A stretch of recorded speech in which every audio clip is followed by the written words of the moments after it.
Hello, in this video we're going to discuss iterators. So, there are five major types of iterators. There's an output iterator, which writes forward, an input iterator, which reads forward once, a forward iterator, which is good for like a forward list or unordered containers, which we haven't gotten to yet. Bidirectional iterator, you can read forward and backwards, good for list, set, other things that we probably won't cover all of these in this course. And a random access iterator, useful for arrays, vectors, decks, all sorts of fun stuff. So, an output iterator, let's take an example of that. If we indirect the pointer and set it to a value, it writes a value where the iterator refers. An iterator is like a smart pointer. You should think of it that way. Plus plus will step forward in the iterator and return a new position. Same with the iterator plus plus will return the old position. And there's a type you can do a copy constructor for an iterator as well.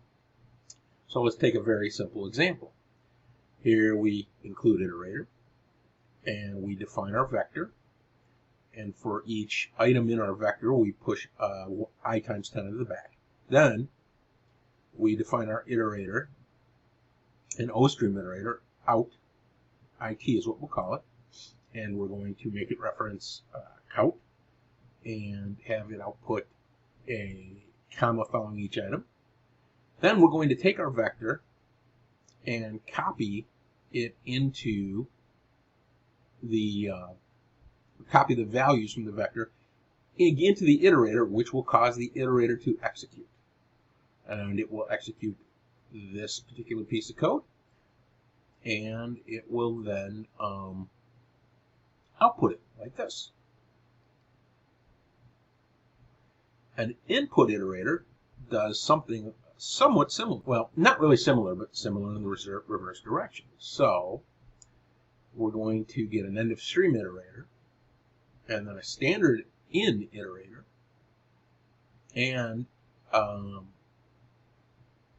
if IIT doesn't if our standard in iterator doesn't equal the end of stream, we're going to grab its value into value 1.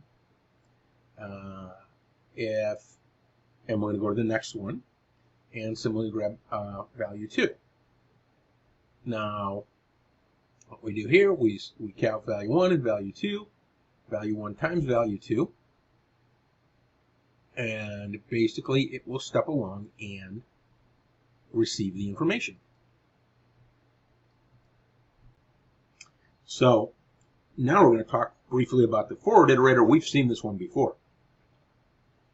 Basically, we set up a forward our list, then we use auto. Auto determines the type of the variable, and we start at the begin, and until it doesn't equal, while it doesn't equal end, we go through and increment it, and here we're going to output the contents of the array, and then find a new line, and here's what we will get.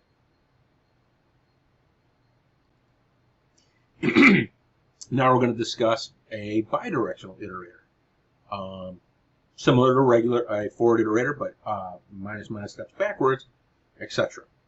So basically, we define our array of integers. We're going to create a second list of integers now, and we're going to iterate through foo and insert it to bar. Basically, grab the value from foo by using just the forward iterator and put it into bar. Now we want to iterate through and print the contents, and we use a forward iterator. Now we want to use it reversed, and it's basically the same exact thing, except that we start at the end and use the double minus and double minus, and we go back to begin. This time we look for beginning. This is very ugly, and it's only for the demonstration purposes. And then we have the random access iterator. It lets us access an element at index n. We can move n forward, back. You can return the iterator at the nth next element. returns the distance between iterator 1 or 2, returns whether iterator 1 is before iterator 2 in the list, iterator 1 is after, and before or equal, or not, whether iterator 1 is not after iterator 2, and whether iterator 1 is not before item 2. So here's our example. Basically, we're going to push all these items onto our list, and we're going to move forward 5, and then we're going to move back 2 and print out. So we'll get brown, which is our 5th position, and then we'll move back to 3, which will give us gray. So after that, all that, let's discuss what an iterator is. An iterator is any object that, pointing to some element in a range of elements, such as an array or container, has the ability to iterate through the elements of that range using a set of operators with at least the double plus, increment, and dereference operators supplied. It basically represents a position in a container, and a pointer is a form of iterator. Iterators must be implemented on a per-class basis because the iterator does need to know how a class is implemented. Thus, iterators are always tied to a specific container class. Each STL container defines what iterators it can return. Instead of operating on specific types, algorithms are defined to operate on a range specified by a type of iterator. Each algorithm specifies what class of iterator it requires. Iterators can be generated by STL container functions, such as begin and end. All STL containers, but not the adapters, provide at least 2 types of iterators. Every container contains an iterator, a read-write iterator. A const iterator prevents the iterator from modifying the elements of container declared as constant. Every container contains a const iterator and this is a read-only iterator. So, as we said before, there are 5 classes: input, output, forward, bidirectional, and random. Input iterators read data from an input stream. They step forward element by element, return values element by element, and the input iterators can read elements only once. They can't go backwards. So here we decline 1 and go through for it. We can get access to the element, we get access to a member, move forward returns the O position, compare 2 iterators, and for equal and not equal. Out iterators write data to an output stream, step forward element by element. As with input iterators, you can't use an output iterator to iterate twice over the same range. And so here a copy iterator would be an example, and an output iterator for the result. Similarly, we have the same operations. Forward iterators combine the functionality of input and output. Unlike input and output iterators, forward iterators can refer to the same element in the same collection and process the same element more than once.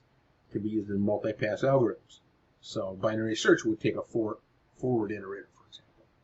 Operations, pretty much the same as the others. And bidirectional allows algorithms to pass through the elements forward and backwards. Operations defined for forward iterators applicable to bidirectional iterators. This type of iterator can be used with the sequence and associative containers, and there are additional operators, particularly the minus operator. Random access iterators, randomly processed container elements, can be used with containers of type vector, dec, string, and arrays. Operations defined for bidirectional iterators are applicable to random access iterators as well. So here's all the things you can perform on it, and they should all look familiar, except for the plus, equals, and etc. And here's how just a table to show you the different types. Input and output iterators are the most limited types. Forward, bidirectional, and random are also valid input iterators. This arrangement means that a template function which expects a bidirectional iterator can be provided with a random access iterator, but never with a forward iterator, because they're not interchangeable. To write generic code, you should use not equal rather than less than. The following loop works with any container. Begin doesn't equal end, and increment. Operator less than is only provided for random access iterators, so it doesn't work with lists, sets, and maps. The following does not work with all containers. The copy algorithm is an algorithm that is provided by STL. It takes an input iterator for the first, an input iterator for the last, and an output iterator to preserve the results. Copies the elements in the range first to last non-inclusive into the range beginning at result. Copy assumes that the destination already has room for the elements being copied. It would be an error to copy into an empty list or vector. However, this is easily overcome with input operators. This is contained in the header file algorithm. Copy begin, and here's begin plus 1. And if we run the results, we will see output 0, 1, and 2. So there are predefined iterators. There's a reverse iterator, which operates in reverse. Insert iterators allow algorithms to perform insert mode rather than overwrite mode. Stream iterators to read and write to I/O streams. And here's some details on more. Reverse iterator is used to iterate through the elements of a container in reverse. Const reverse iterator is read-only, and to obtain a reverse iterator, we use our begin and our end, unlike begin and end. Our end is the reference to the position before the first element, and our begin is reference to the last element, just like how begin and end work, but in reverse. So we can do the same thing we did before, but this time we copy with from the reverse from begin to end. And if we run through with the loops, we get slightly different results than we did before, but then we can turn around and go through it again in the forward direction. Insert iterators let you point to some location in the container and insert elements. Insert iterators are special output operators designed to allow algorithms that overwrite elements to instead insert new elements. The container needs to have an insert member function. Whether value goes before or after depends on what kind of insert operator you've created. Many algorithms write to a destination which is assumed to have enough spots. You need to make sure there's enough space in your container. Insert operators let the destination container grow accordingly. You can create an insert operator with the back inserter operator, which appends by pushback. It applies to any list type structure. A front inserter does the same at the front. Doesn't apply to a vector because that causes everything to shift. An inserter inserts at iterator position in the same order by insert. So here's an example of all three. We say back inserter, and we do our copy, and then we get our results in the order we're expecting from the back inserter. Everything gets pushed on the back. The front inserter pushes everything on the front, so it acts more like a stack. And the inserter inserts at the appropriate position we say we're going to insert at the beginning. So stream iterators are used to input data into a program from an input stream, and they can and iStream iterator contains destination on input stream iterator. These are input iterators, and the syntax is identifier. So we create an iStream iterator, and then first we create our iterator, copy iterator from in. We create our iStream iterator, and then we create our back inserter iterator, and now we run through it. And the first argument to copy calls an iStream iterator that simply points to the input stream CN. The second argument calls a special constructor that creates a pointer to the end of the input. What this means is, especially for terminal input, depending on your operating system, is dependent on your OS. So read all the words from standard input and save into the vector. Here's a quick way to do it instead of doing it using the good old-fashioned input. So we similarly have one output. It contains a definition of an output stream. Okay, so we would say outstream identifier. Here's an example. We define our identifier, outstream, and what the output looks like, which means put a space between each, and then copy everything using our iterator.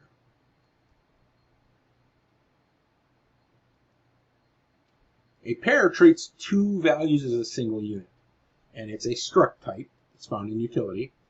All members are public, first and second. We've got pair type 1, type 2, name it pair.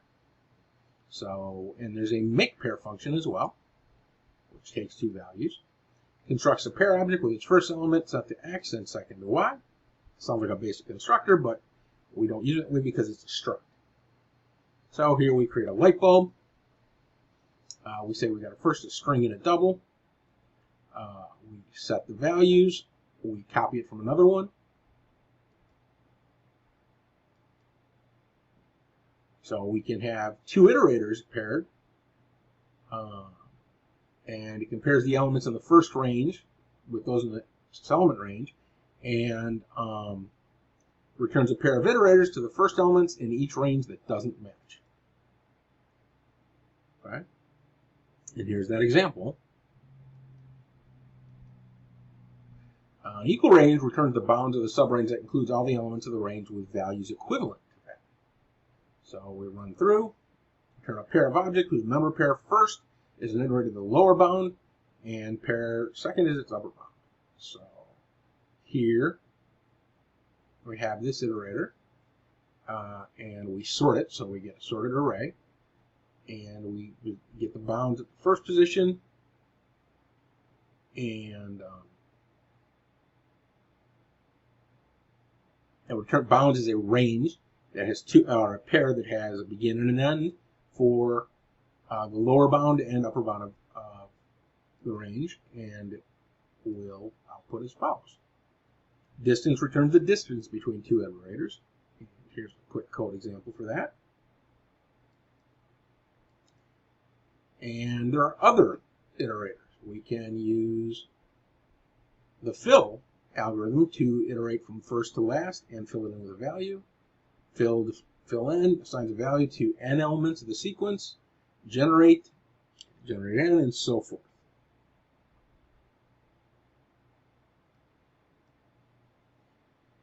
So now we can use an example. We fill the vector with the first 4 items with 5, and we fill this other vector with starting at begin plus 3 to n minus 2, and fill it with 8. So now we get that. So forth. Here's another example.